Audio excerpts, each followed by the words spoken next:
Hey guys, welcome back to the last episode of the expanded edition of Sister Sister, a podcast for spiritual baddies.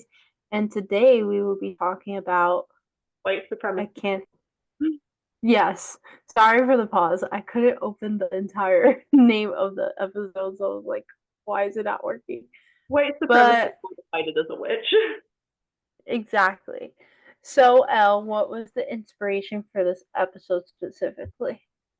Well, my friends, we've talked about Christian nationalism, we've talked about the Christian God as an egregore, and we've talked about Christian spiritual psychosis.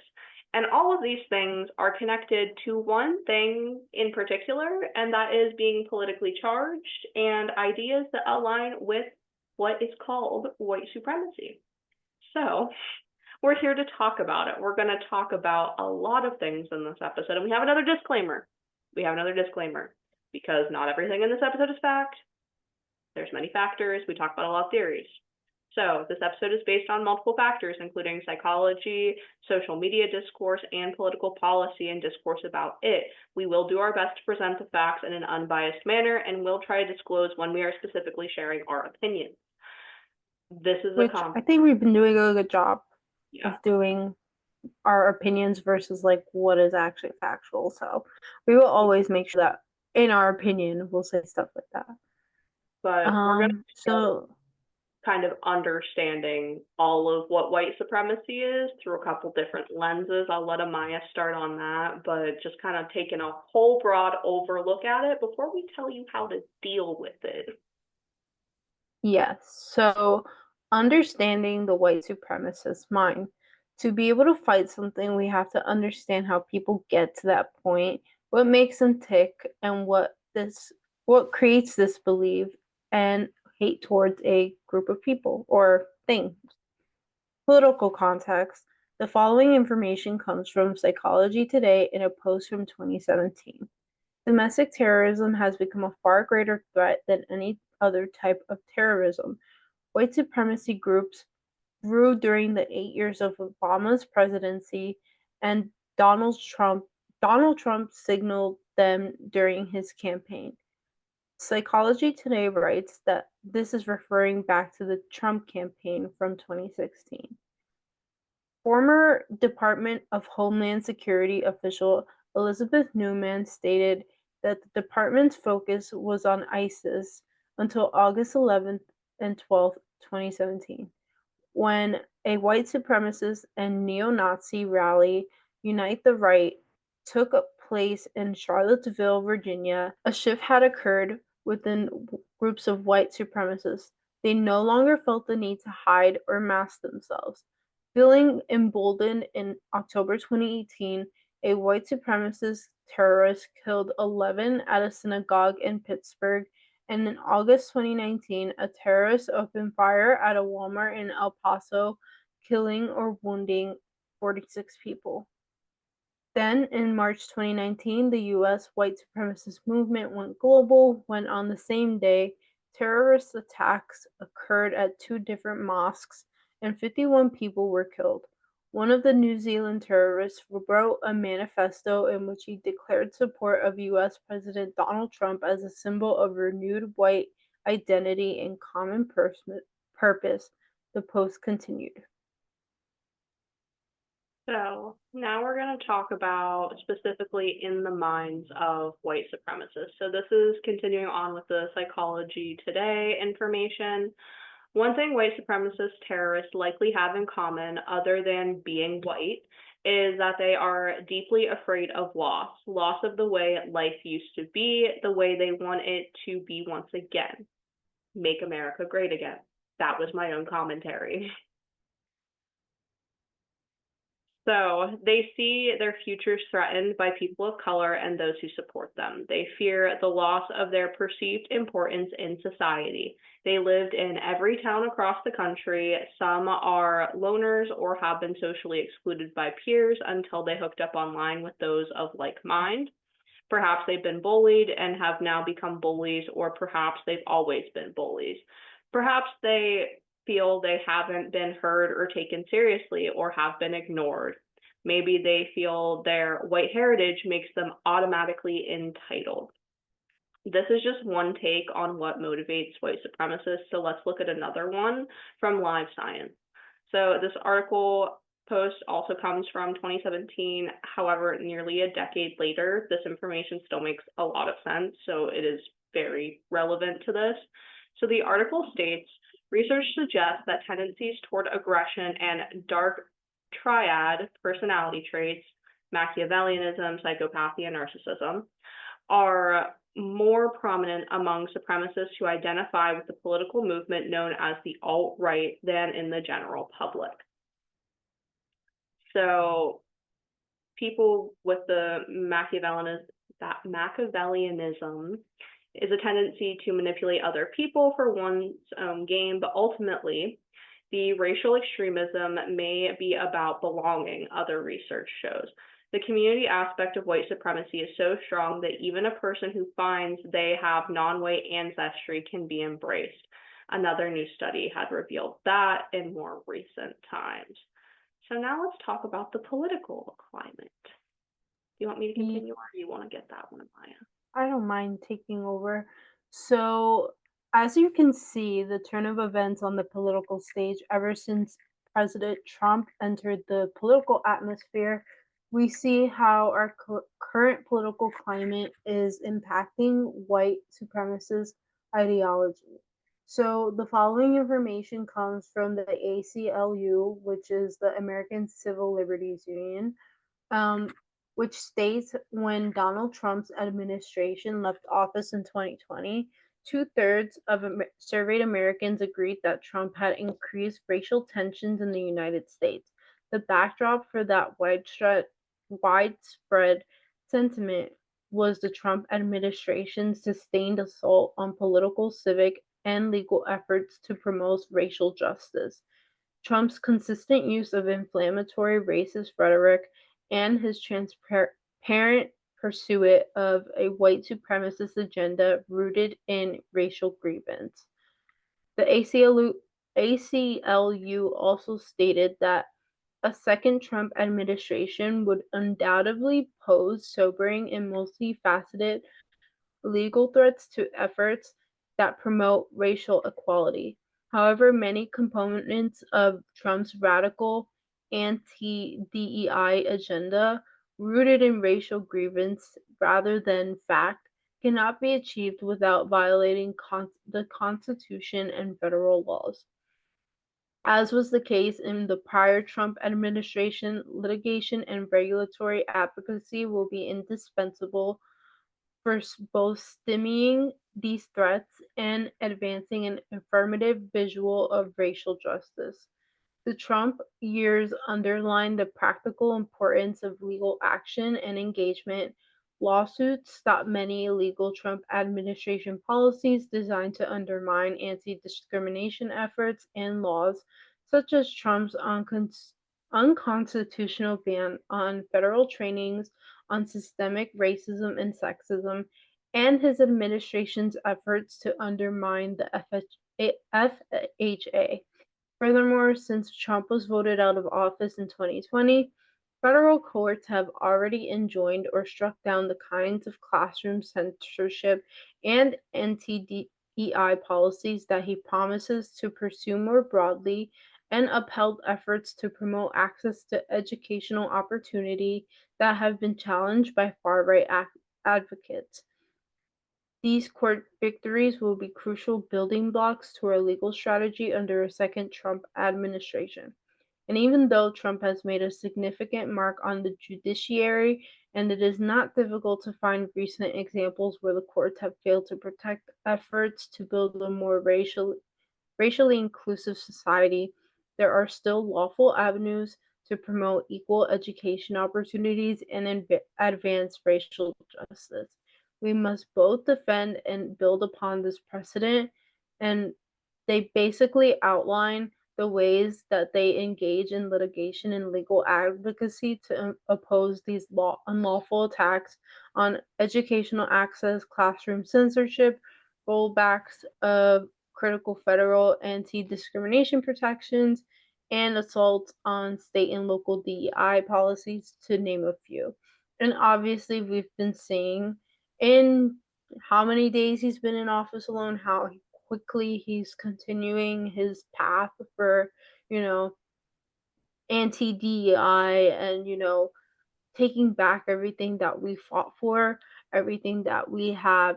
And this is my personal opinion, by the way. So I feel like maybe in just 200 days alone, I can't really remember how long he's been in office at this Not point. that long. It hasn't Yeah, been that long. it hasn't been that long, but I feel like we've gone so far back compared to forward. And granted, these were things that were talked about when we were in high school, when I was like a sophomore, junior in high school, and he had just been elected in his first term for presidency. And they were already talking about like removing all these books that, are too inclusive, too racially inclusive, that teach about different cultures.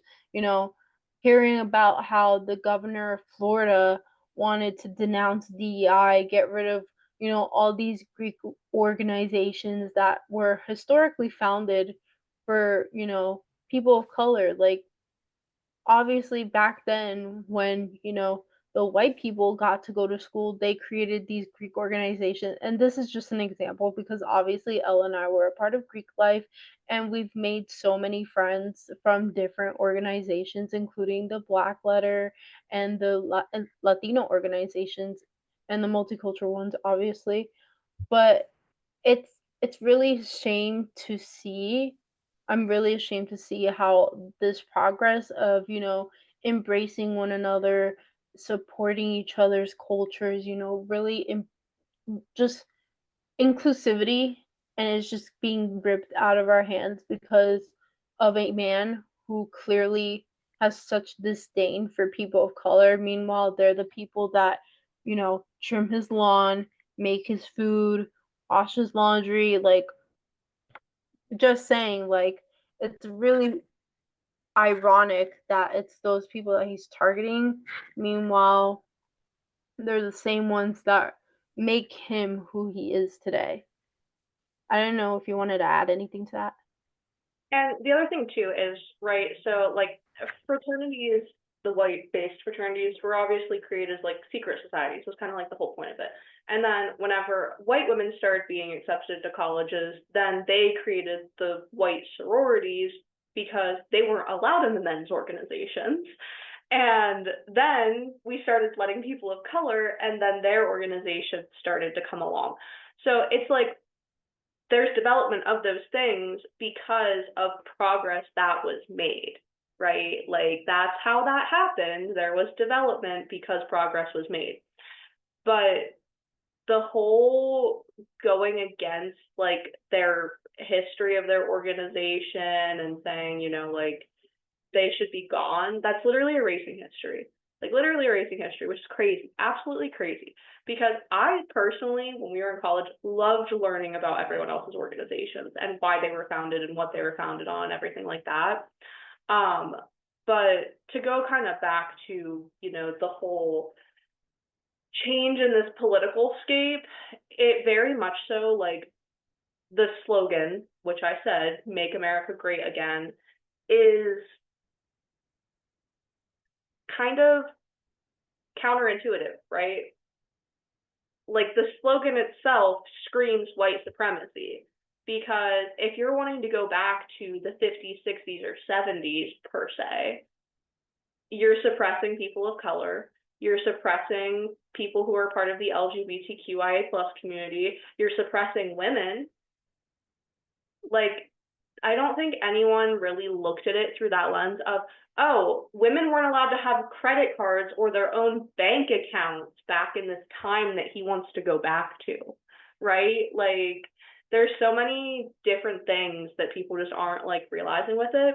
And very upfront about it being a white supremacist agenda. Like that's my opinion. You can't deny that. Like you look at the campaign promises, you look at the slogan for his campaign, it's been a white supremacist agenda from the beginning. Like it just has been. Oh yeah, absolutely. And I also feel like it's really embarrassing when people of color are here supporting that when they're obviously people of color. like my own father, which might I add is darker than me, identifies as white. Verbatim, he said that to me. Like, I was Yeah. embarrassed. I was mortified because, you know, as someone who was, brought up, yeah, I'm Puerto Rican, but I was born in the States, so technically I'm Americanized. Like, no, I identify as Puerto Rican. I don't identify as American. Yeah, granted, that's where I was born, where I was born in America, but I don't identify as someone who's white. And, when I see people like in my own culture and similar cultures, like different Hispanic cultures, identifying like, oh yeah, let's make America great again. Yeah, go Trump. Like, that's really embarrassing because you're gonna be the first person that they're gonna send back to your country. Just saying, like, mm, are you sure about that? Are you sure about that? Because they're not going to be immigrating. They're not going to be sending back the Russians. They're not going to be sending back the Polish people. They're not going to be sending back anyone who's basically a person who's white looking, like, for lack of a better word. They're not sending them back. They're sending the Asians, the Hispanics, the Arabics, the literally everyone. And obviously, that was not the right word to use, but again, trying not to get enraged by this. I People of just Middle Eastern descent mostly. literally Middle Eastern descent, Asian, you name it, anyone that's remotely not white, they're sending you back. So I just don't understand the like ideology, and I get it. Like, it's funny. I've had, like, before we go back into the Trump's DI policies, I had a conversation recently with someone who also was Hispanic and was like, honestly, they were like, they can't fight them, so they're going to be like them, and if they're going to be like them, that means they're going to adopt all these ideologies they believe, whether they look the same or not. And I feel that's pretty true, because it's like, for so long we've tried to surpass the white, like Hispanics, people of color in general, have always tried to, like, be at the same level as white people, but we're always going to be further down. And then when you're a woman, it's going to even be more down. Like, I just I just don't understand, like, when people are like, make America great again, because it's like, no, we're making America worse again. Like, we're going back to the 50s, guys. Is that what you wanted? Did you want Yeah, to be just the men as the sole providers, but they also have to pay for everything their wives need? Are you right. prepared to do that on a minimum wage income? Just When you're only making maybe 37,000 a year, just a thought. is a thought. But Depending anyway, on where you live. If you live in Pennsylvania, it's even less a year for minimum wage. exactly. You're working at So least 2 to 3 jobs, my friend. But that's so yeah, crazy. to get back into this, we're going to take a look at Trump's current pushes against DEI, and this information is going to come from a New York Times article.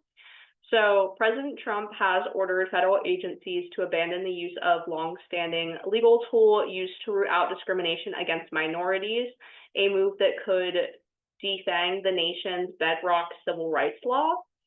So, in an expansive executive order, Mr. Trump directed the federal government to curtail the use of dispart wow, disparate impact liability, which is a core tenet used for decades to enforce the Civil Rights Act of 1964 by determining whether policies are disproportionately disadvantaged towards certain groups.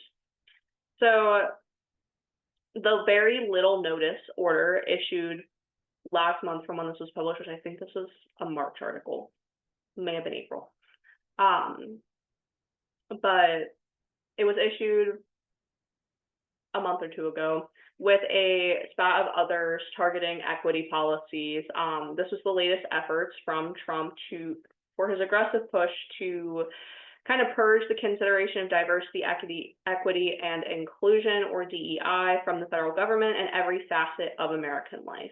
Then further down in the article, the Times continues with the disparate impact tests have been crucial to enforcing key portions of the Landmark Civil Rights Act, which prohibits recipients of federal funding from being discriminated against based on race, skin color, or national origin. For decades, it has been relied upon by the government and attorneys to root out discrimination in areas of employment, housing, policing, education, and more. Civil rights prosecutors say that the disparate impact test is one of their most important tools for uncovering discrimination because it shows how a seemingly neutral policy or law has different outcomes for different demographic groups, revealing the inequities within it. Now we're going to talk about Trump's first 100 days because that did just pass. That did just pass. Oh, so it was only 100. Meanwhile, it felt like a year already. I think the first 100 days was the beginning of May because roughly 30 days a month. So, Yeah, probably. It feels so much longer. But anyway, the following information is from Reuters. So, in his second term, Trump revoked a landmark 1965 executive order that mandates equal employment opportunities for all. He also slashed environmental actions to protect communities of color and ordered the gutting of an agency that helped fund minority and women owned businesses, claiming diversity, equity, and inclusion initiatives that have become popular over the last 2 decades are themselves discriminatory and stifle merit. The Trump administration has also canceled government contracts it says were tied to illegal DEI, shuttered offices addressing civil rights violations, and frozen research grants on racial disparities in healthcare. The actions have alarmed advocates who say they effectively erased decades of hard fought progress on leveling the playing field for marginalized communities. Hector Sanchez Barba, president and CEO of Mi Familia Vota, a nonpartisan organization that mobilizes Latino voters, criticized the directives as a white supremacist agenda. The article continues with education has been a major target of the administration's efforts to do away with DEI programs.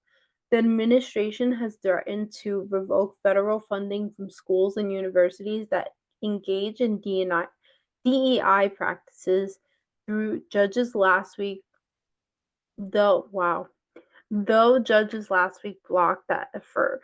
The Department of Education also warned in a March letter that they could face financial penalties or lawsuits. The Department of Education workforce also itself has been slashed in half in 7 of its 12 offices for civil rights, which investigate complaints ranging from racial harassment to accessibility for students with disabilities, have been shuttered.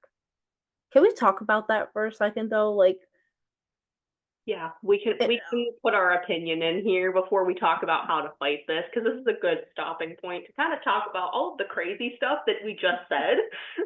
right, like, first of all, I know if you guys haven't seen our election episode where we broke down the policies of each candidate, you should go back and watch that because we did mention how President Trump wanted to basically dismantle the Department of Education, and he's slowly already doing it. Maybe it's not as prominent as people may seem. And of course, again, we don't condone fear mongering, and I've seen this on the internet on my social medias where people are like, "Oh, fight back against." I just dropped something. Fight back against the Department of Education being dismantled, and continue to advocate for those who are in need and all this stuff.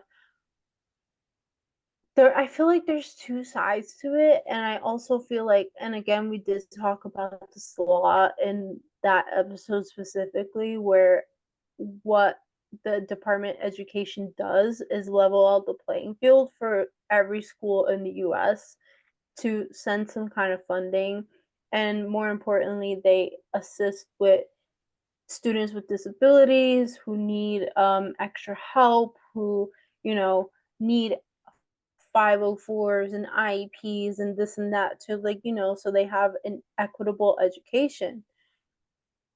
But more importantly, the fact that, we're fighting against DE&I, books are being banned, you know, it's really sad, honestly, that it's come to this point where, DE&I once was something that was so powerful a couple years ago. And, our university itself even established a DE&I council that composed of people of all groups, students, faculty, um, board members, to really make specifically FDU in this case a very diverse and inclusive place, and one where we should know FDU is a private institution, so the government has no ruling body over them. So right, yes, keep that but in mind. again, keep that in mind. But imagine a school like, for example, with public funding, like let's say Montclair or the Rowans of the United States and Rutgers. And state. They literally, the any state college for that matter that you know of, they probably don't have, maybe they do have a DE&I council, maybe it's just not called that, but I just feel like when you kind of get rid of these things that were established for the greater good, and creating an equitable and equal opportunity for all students, no matter what their or national origin is, their background, how their sexual orientation, even, like, I just the dismantlement of it, I think, just causes more harm than good, and we're allowing racist agendas to pretty much be our ruling body, and it's going to just create more disdain towards marginalized groups of people. Well, and also something that like we didn't talk about with this because it's not like noted specifically as like a DEI issue, but it is an issue for a lot of people, is the student loan issue currently with the Department of Ed. So I personally have student loans that I'm paying back right now. I think almost everyone that goes to college, unless your parents take care of it for you, you have student loans. Like that's just a fact. You can't pay for college on your own merit 90% of the time anymore. So I have an income-driven repayment plan because I'm a business owner and my income fluctuates every year. That's just how I've always do it. I didn't qualify for the SAVE plan, so that wasn't affected for me. But they weren't processing any IDRs, and financial aid and what's it called? Student loans are heavily going to affect more people of color. Let's just be honest. People of color, people who come from poorer communities, things like that, are going to be more likely to have student loans. That's just the facts. So currently, they have everyone who's reapplied for their IDRs in an administrative forbearance. So we don't have to pay on our loans right now, but it also doesn't count towards our payment plan repayment if we do pay for the timeline to repay it. And we also are still getting interest tacked on for all of these months that they're not having us pay. My recertification was at the beginning of January. It is now May. It usually takes a month. They're backlogged. I read a Forbes article the other day, actually, 2 million applications. 2 million. Like, that is absolutely insane. And that is going to affect people's repayment timelines, for one, and it's going to affect people's ability to pay back things, because the reason IDRs exist is for people that have fluctuations in income, or their income isn't as high as what they would need to pay their full student loan payment. If I had to pay my full payment right now, it would be like almost $600 a month. How am I going to afford that as a small business owner? I'm not, right? Like, I would have to shut down and get a different job and hope that it pays me more than what I make right now. That's just like the facts. So there are reasons that these programs exist, but also like we just went on a huge pause for it. And then the other thing I wanted to talk about with this is specifically 504 plans and IEPs, right? And this is something I didn't realize until my mom was talking to our current school nurse, because my mom's a certified school nurse at our middle school in my district here. So before this, like, there used to be, a law that basically says in the state of Pennsylvania, you have to have one certified school nurse per 1,200 students. But that law was created and they're trying to get it changed right now before kids went to schools that had IEPs and 504 plans. There were separate schools for special education. There were separate schools for kids with disabilities. They were not mainstreamed. So now you have all of these kids that have all of these needs because they need IEPs for developmental disabilities, or they need 504s for physical disabilities, or whatever it may be, and accommodations, that now that burden is being put on the school nurses to figure it out for all of these students. And some districts only have one certified school nurse because in their 3 buildings, their elementary, junior high, and senior high, there's less than 1,500 students.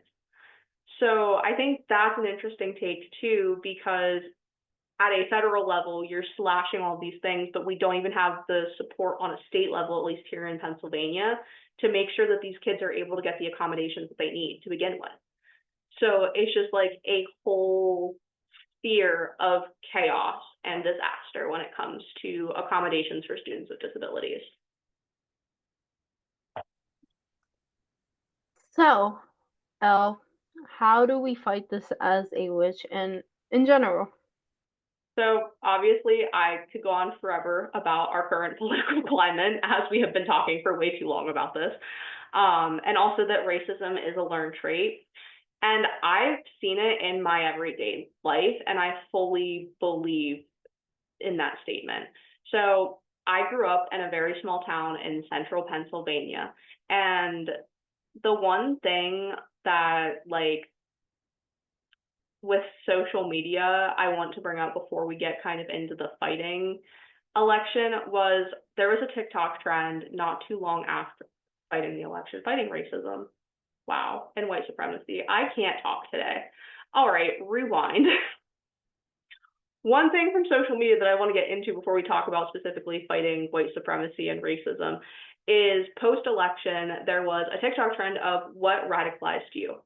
And a majority of people that I saw grew up in areas like I did, or much worse with the white supremacist agendas, and areas where you felt like you had to fight to not become racist like all of the people around you, and areas that you were looked at like there was something wrong with you if you weren't racist. If you grew up in my town and weren't comfortable with saying the N-word, you were looked at like you were a crazy person. And I am not exaggerating. Like, that's how bad it is. So it's just like the norm in a lot of these places, and that because of that, it's a learned trait. And it's sad to say that this is like a true story for a lot of parts of the country, but we got to figure out how to fight it. We got to figure out how to be someone like me who didn't listen to all of the idiots that I grew up around. But not everyone has that option, right? Like, a lot of people just assimilate to the culture around them and the views around them. So the political and advocacy route, would you like to start there, Amaya? Yeah. So we did talk about this in our first episode of the expanded edition on Christian nationalism.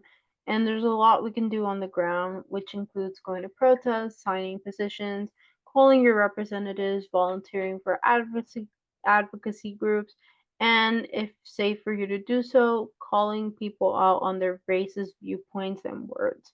If you are white, make it not only a habit but a priority to deconstruct the way you view the world and ask yourself about the thoughts you have. And if you grew up in an extremely racist area and need help deconstructing that, therapy therapy is a place that you can do that. And it's a safe one.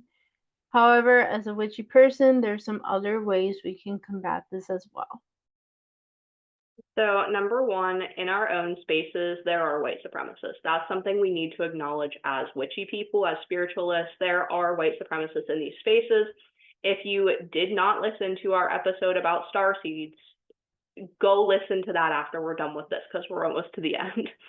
But we very much have talked about whenever it comes to that path and the overlaps with Nazis and white supremacists. So step one is to check where you're getting your witchier spiritual information from and looking into the depths of every topic you find interesting to see where it comes from. Many spiritualist beliefs are just new age white supremacy covered in glitter and wrapping paper, and I mean that wholeheartedly. Like, that, it's meant to be funny, like you're meant to giggle a little bit that I said it that way, but like it really is. Like starseeds, that is white supremacy covered in glitter and wrapping paper. Like that's all it is. And we have to acknowledge that. So the first step is acknowledgement. The second step is being mindful of closed practices and don't stick yourself into one that doesn't belong to you or that you weren't invited into. Closed practices are closed for a reason, and we have a whole episode on that and what practices are closed as well. Something else to keep in mind is if you are invited into a closed practice, the +1 doesn't get a +1. Okay, don't be inviting everyone else into the closed practice because you think they're cool and witchy and fun. No, have respect for the people that invited you in. So number 3, we shouldn't have to say this, but please, for the love of all things on this earth, avoid Wicca. If you're trying to stay away from cultural appropriation and white supremacy, avoid Wicca. Go learn the history from our episode on it or do your own research, but stay away from it. Terrible people created it. It's full of cultural appropriation. That's just stay away. A big X, no Wicca. Now, for decolonizing your practice, we also did talk about this in another episode, but learn where the spells you're doing come from. Learn what gods and goddesses are appropriate for you to work with. Learn about your ancestry and connect to those roots spiritually. That is such an important thing in spirituality, is decolonizing the way you practice. Because if you don't know why you blow cinnamon in your front door on the first of every month, then maybe you should be looking a little bit more into where it comes from. And a lot of practices do come from a lot of places collectively. It's very similar, but you should know why you individually are doing that. Where does that come from? What is that idea? Next, start doing social justice workings in ways that work for you. Whether it's to protect protesters because you can't go to a protest yourself, you use magic to help influence decision-making on political levels, working with gods and goddesses of justice, or find like-minded witches to come together with to fight against racism and white supremacy. Those are like the best things that you can do on a witchy and spiritual level, but we need to remember, and this is like the most important part of this episode, there is no point in the magic if you aren't going with the mundane as well. You can't just do spells and think that it's going to change the world. You have to put actual action in as well on the ground. That is why it needs to be a combination of these two things, and education is like the biggest thing here. Educate yourself on everything and anything possible. And now we have some book recommendations. And Maya, would you like to talk about those? Yeah, so here's some here's some witchy book recs for social justice, magic, and other topics surrounding fighting racism, white supremacy in witchy spaces, and some non-witchy ones as well. Witchcraft Activism by David Salisbury, Revolutionary Witch by Sarah Lyons, Racism as Zoological Witchcraft by Afko, Confluence of Witches by Casey Zabala, White Magic by Alyssa Washuda. I hope I said that right. Magic for the Resistance by Michael M. Hughes, The Color of Law by Richard Rothstein, The New Jim Crow by Michelle Alexander, Jesus and John Waby by Kristen Kobes, Dumas. That was a typo, Jesus and John Wayne. Oh, Jesus and John Wayne. Whoops. Oops. And then White Rage by Carol Anderson. We also will have that list in the description. I just fixed it to be Jesus and John Wayne, so we can copy and paste it right from there. All right. So, Elle, did you have any final thoughts about this? About DE&I specifically, or just more general? I mean, I guess just more general, like, just watch the people you surround yourself with. Be vigilant on these things, you know. And I say this as a person who is going to lose their freaking mind if one more person asks me if I'm going to the Starseed Festival that's happening 2 towns over from me and being a vendor there. No, I'm not. I don't want anything near that. I don't want any association with that as well, like ever. Keep me away from that. But I think that something, speaking as a white person, because I am as well have Native American roots, but white person visually, um, you can't ever stop learning. That's the biggest thing. You can't ever stop learning. And if you say something or do something and a person of color calls you out on that, that should be a learning experience. If it truly comes from a place of ignorance and not hatred, it should be a learning experience. And it should be met with the, oh my gosh, I did not realize that. I am so sorry. Can you please explain more to me? Because we need to be listening to the people around us, and not just people of color. Obviously, white supremacy mostly affects that, but also women, and also people in the LGBTQIA plus community, and disabled people, any minority. Pretty much, white supremacy is mainly geared towards the white cis het male. That's kind of the main target audience. How others got there, we talked about the psychological factors, but that's kind of what it's geared towards. So if a person of color, if a disabled person says something to you, someone from the, I'm going to say alphabet mafia because I'm not going to say all the letters again, I just said them, comes to you and says, hey, that was really offensive, here is why, you have to be willing to learn. That's never stop learning. And I hate the idea of like on social media what radicalized you, because like realistically nothing radicalized me, right?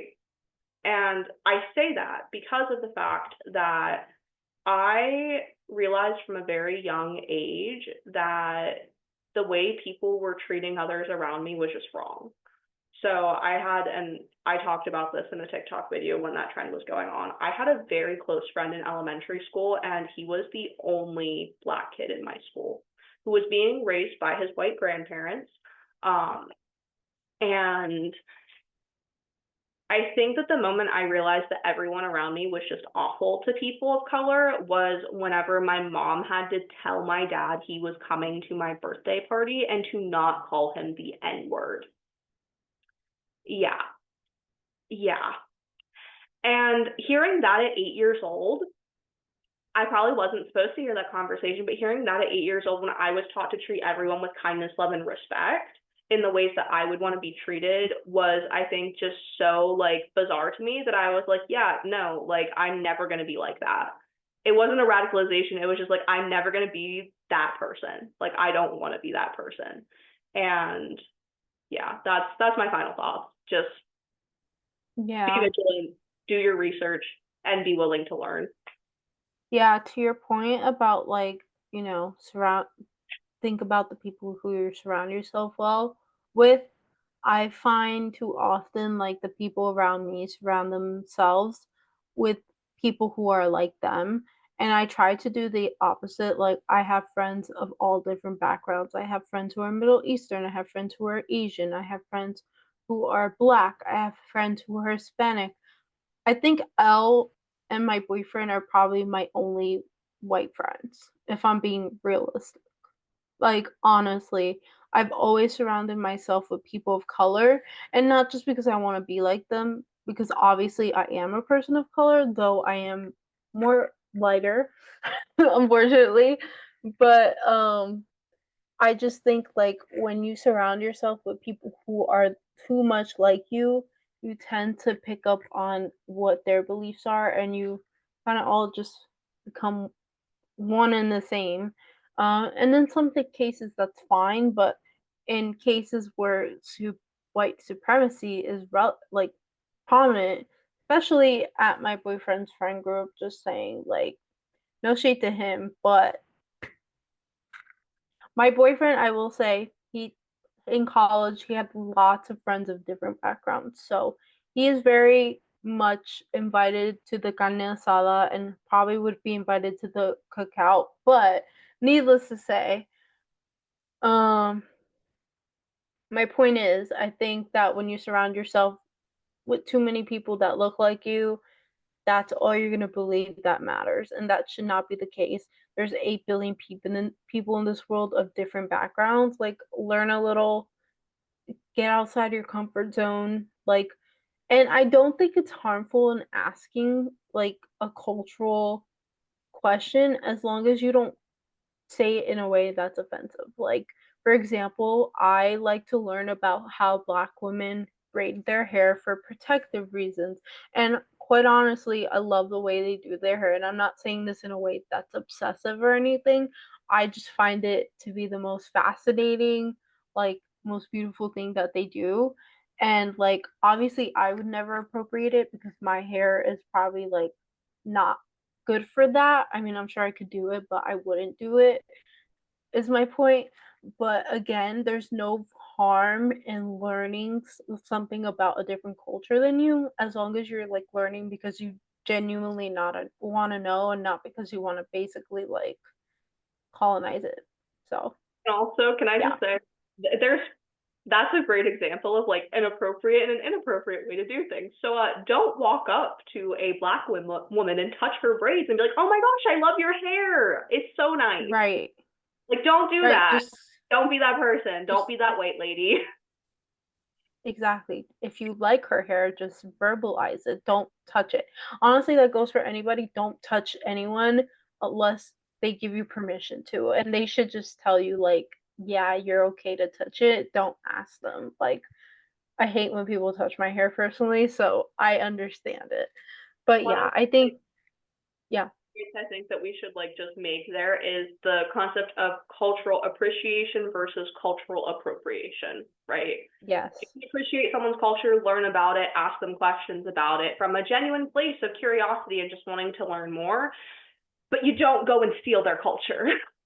right, exactly. The same way Cinco de Mayo has turned into this sudden appreciation of Mexican Independence Day, which newsflash, it's not. Mexico's Independence Day is actually in September, hence why Hispanic Heritage Month is celebrated from September 15th to October 15th, because Mexico and several other countries were made independent from their capturer, aka Spain, or France, like whoever was basically owning them at the time, but mostly Spain. So yeah, I digress. We hope you appreciated our little spiel about the E and I. We're both passionate about it. So, but let's move right into tarot time. We hope.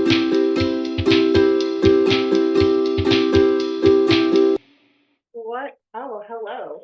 Cards, cards, cards. Oh, goodness gracious. All right, friends, I got some bad news.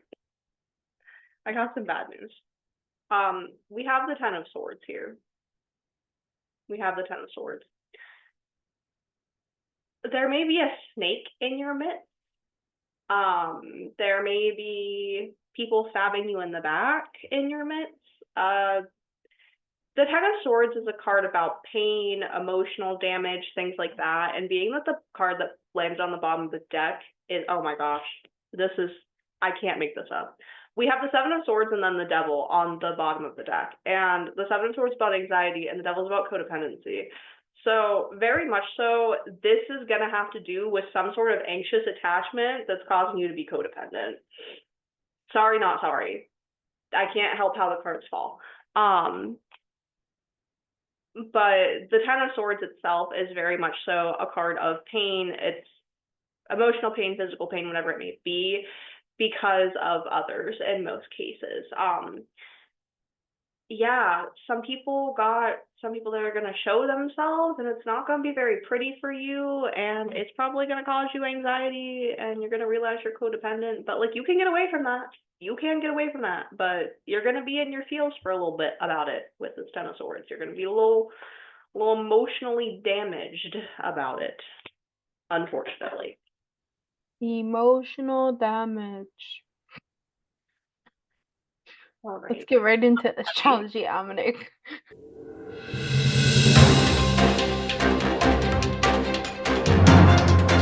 Today, the Sun in Gemini will conjunct with Mercury in Gemini. Something new is starting to come to fruition around you, creating a new sense of excitement around communication and ideas.